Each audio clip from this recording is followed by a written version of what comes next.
The effectiveness of T-cell redirecting therapies may hinge on a simple factor: how fit a patient's T-cells are. Researchers are working to better understand, measure, and even rejuvenate these cells, which leads to an important question.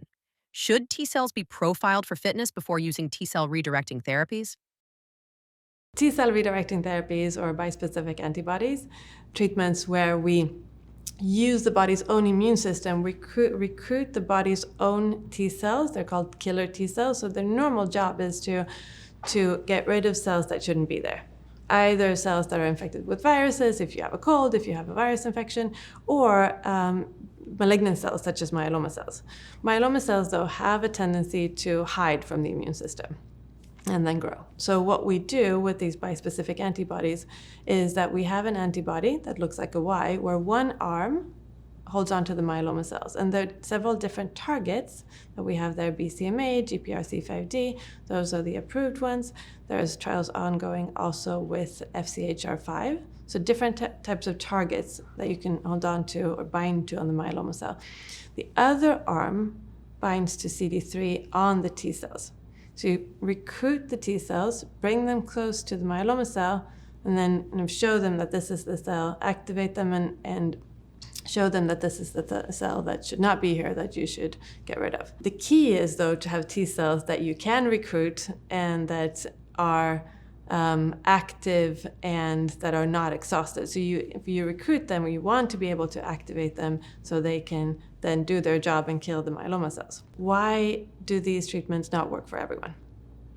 So one of the reasons is that if the target is gone, if the arm that should be holding on to the myeloma cell, if the target is not there, they can't bind to the myeloma cell, and then the treatment doesn't work. The second reason why they may not work for everyone is that if we recruit the T cells and the T cells are not active, they're exhausted, and they've been trying to fight the myeloma has been there for several years, so they can have this exhausted profile. So if we look at them, we can look at them in several different ways. One of them is to look at the profile on the cell surface. They can be exhibiting markers that what we call an exhaustion profile. So even if we try to recruit them, we try to activate them, they're not able to, they're kind of too tired and exhausted to do their job and to kill the myeloma cells.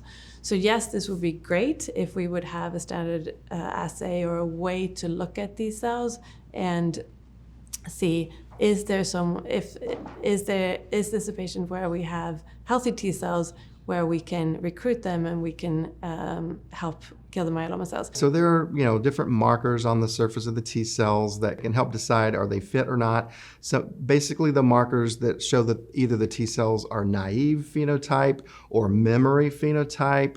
There's CD28 and, there's various different markers on the surface of the T cells that indicate fitness. And there are other markers of exhaustion that can, indicate that those T cells have already been overactivated and are destined to not survive very long. Should we be checking markers of T cell fitness before T cell therapies? Are there any tests that we can do?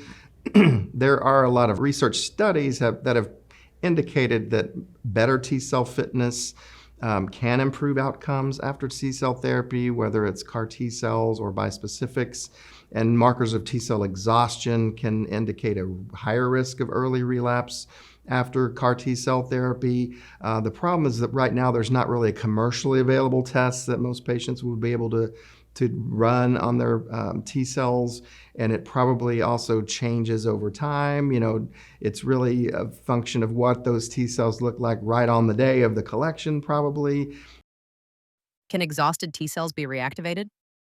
So the next step then, if we see these exhausted T cells, the question is there a way and how can we get these T cells out of this exhausted profile and into a more active state where we can actually recruit them and then use the bispecific antibodies. So here at MSK, we're about to open a trial with a second drug that we can use first, which have shown to activate T cells. We can activate the T cells, stimulate the T cells, get them to proliferate, so be more of them, So the trial is to start with one medication to prime the T cells, to activate them, and then give the bispecific antibodies to then hopefully have the synergistic effect of both the stimulating effect and then come in with the T cell engaging therapies to have a high treatment response when we kill the myeloma cells. What strategies are being explored to avoid using exhausted T cells?